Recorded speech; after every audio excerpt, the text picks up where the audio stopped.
Hello, my name is Alexander Bard. What is counterculture? Merriam-Webster would describe it as a way of life or a set of attitudes opposing or at variance with the prevailing societal norms. It can and has been interpreted in many ways throughout its existence, but one example really stuck out. It goes by the name of a slow show called Pera Talking. But before we can truly understand its impact and meaning, we must first go back to the very beginnings of counterculture to really understand what I would call the genre magnum opus in a modern society.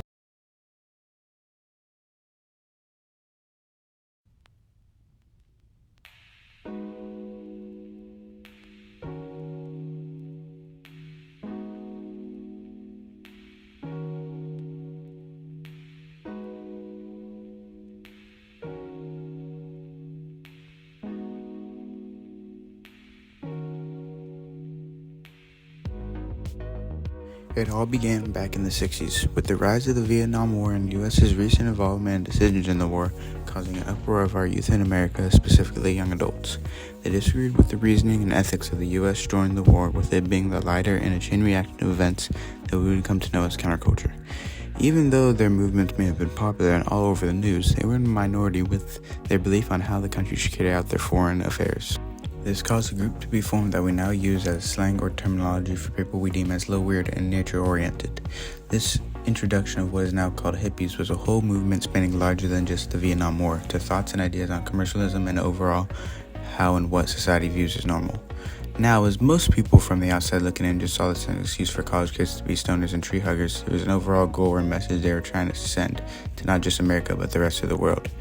They wished for and pursued a more peaceful and more joyful life over the average 9 to 5 for your whole life, American dream type archetype.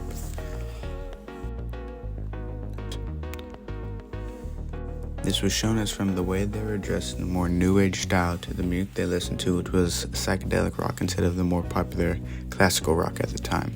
It was all new and seemingly unheard of. Their clothes were not made in a factory from big name brands and corporations. Instead, made by hand, bought from flea markets and yard sales and all over. They believed clothing and dressing up was the best form of expression, an expression they did, as the 60s and 70s hippie styles is still one of the most recognizable styles half a century later, even to this day. This bright colored breed wasn't just wearing these clothes and growing out their hair to do their iconic raggedy look, but as a way to stick it to the man. But there was more going on here, more messages to be sent, more to be said. What is one of the first things you think of when you think of hippies? Their music. The music of the hippies was as recognizable, if not more, to the hippie culture as the clothing was. From the sounds of Jimi Hendrix to Joanne Baez, the music of counterculture is as recognizable as anything else from this group. Jimi Hendrix, while his time in the spotlight was short, made sure to leave his mark on the music industry and world as a whole with his music. His experimental, over-amplified guitar usage was a sound like nothing before. His psychedelic rock was used as a platform to spread the word on what he believed to be right and wrong. And while his time was short, he made sure to use it widely to spread what he truly believed. There was no doubt that the outreach and music of counterculture was much larger than anybody could have possibly imagined, even birthing one of the most historically well-known music festivals of all time. That, of course, being Woodstock, originally advertised as 3 days of peaceful music, spanning from August 15th to 18th in 1969. The creators Mike Lang, John Robertson, Joel Rosenman, and Artie Cornfield reason for this event was to raise funds to create a music studio in Woodstock, New York, and to give the world a music experience like never seen before. There were 100,000 tickets sold for the concert, but the organizers and a part of the festival couldn't have expected the amount of people they were able to pull in, with it being tallied over 400,000 people to have reportedly shown up. That's 4 times the amount of people that have bought tickets.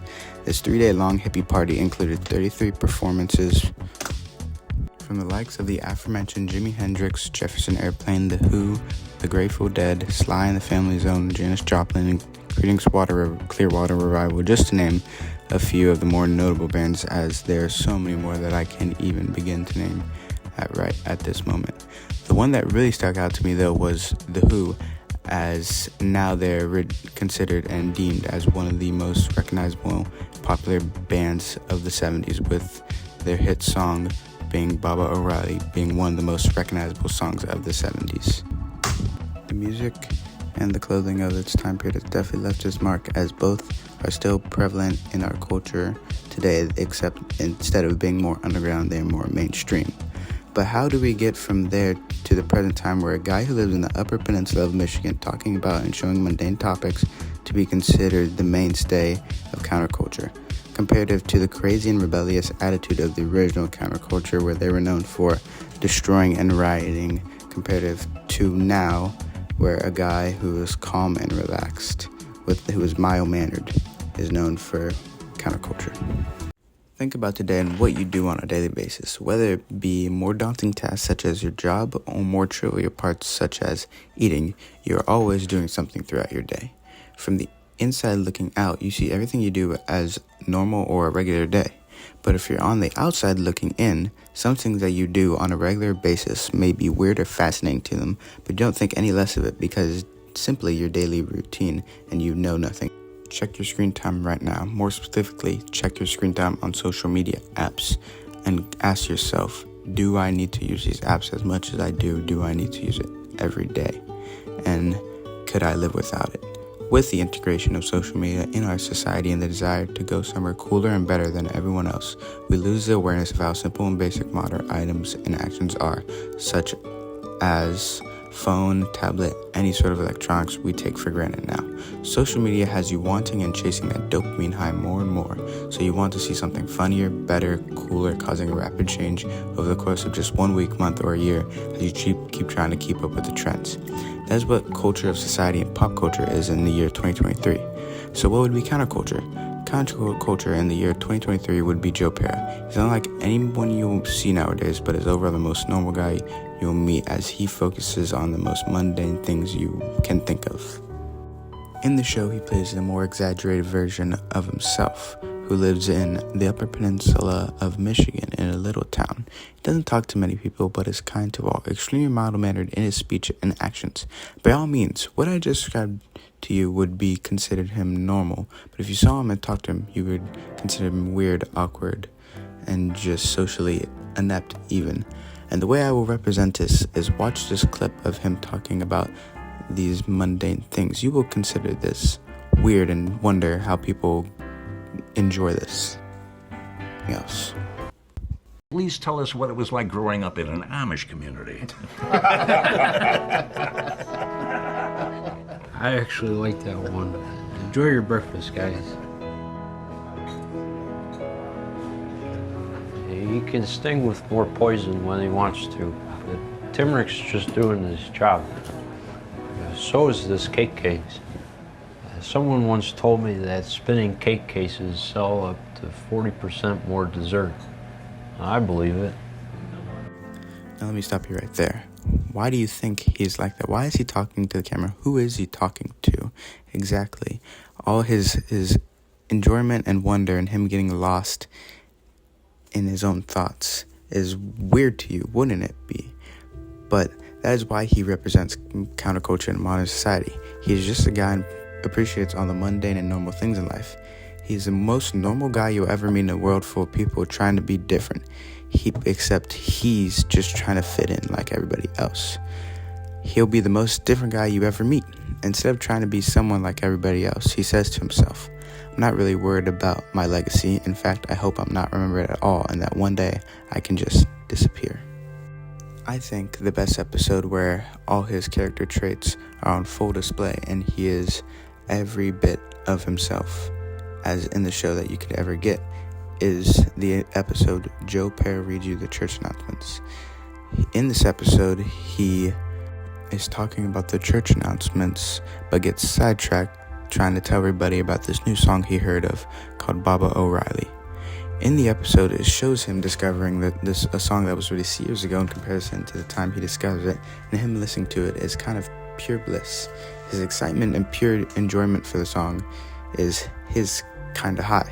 Throughout the whole montage of him playing the song on repeat, he's jumping up and down on his couch, wasting food. To him, that is a true form of anarchy and chaos. As you can probably tell, this is out of the normal for him, as he does things to him that would be insane, like inviting the pizza man in and dancing with him, along with him throwing ice cream into the sink and going crazy, jumping up and down on the couches doing crazy things that you would never see him do.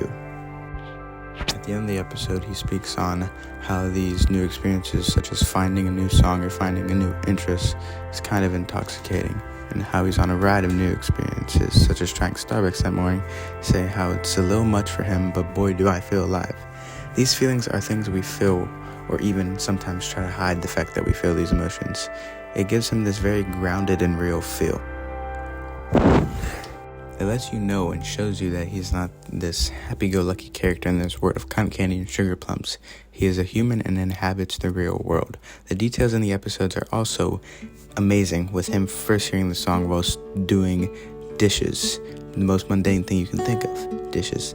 The fact the song, one of the most popular songs of all time, him feeling the need to show the world the song by sharing it with the church and the pizza man, to the fact that instead of listening to it on his own phone or computer, he actively calls all the stations and requests him to play the song, with him also knowing each and every station's number.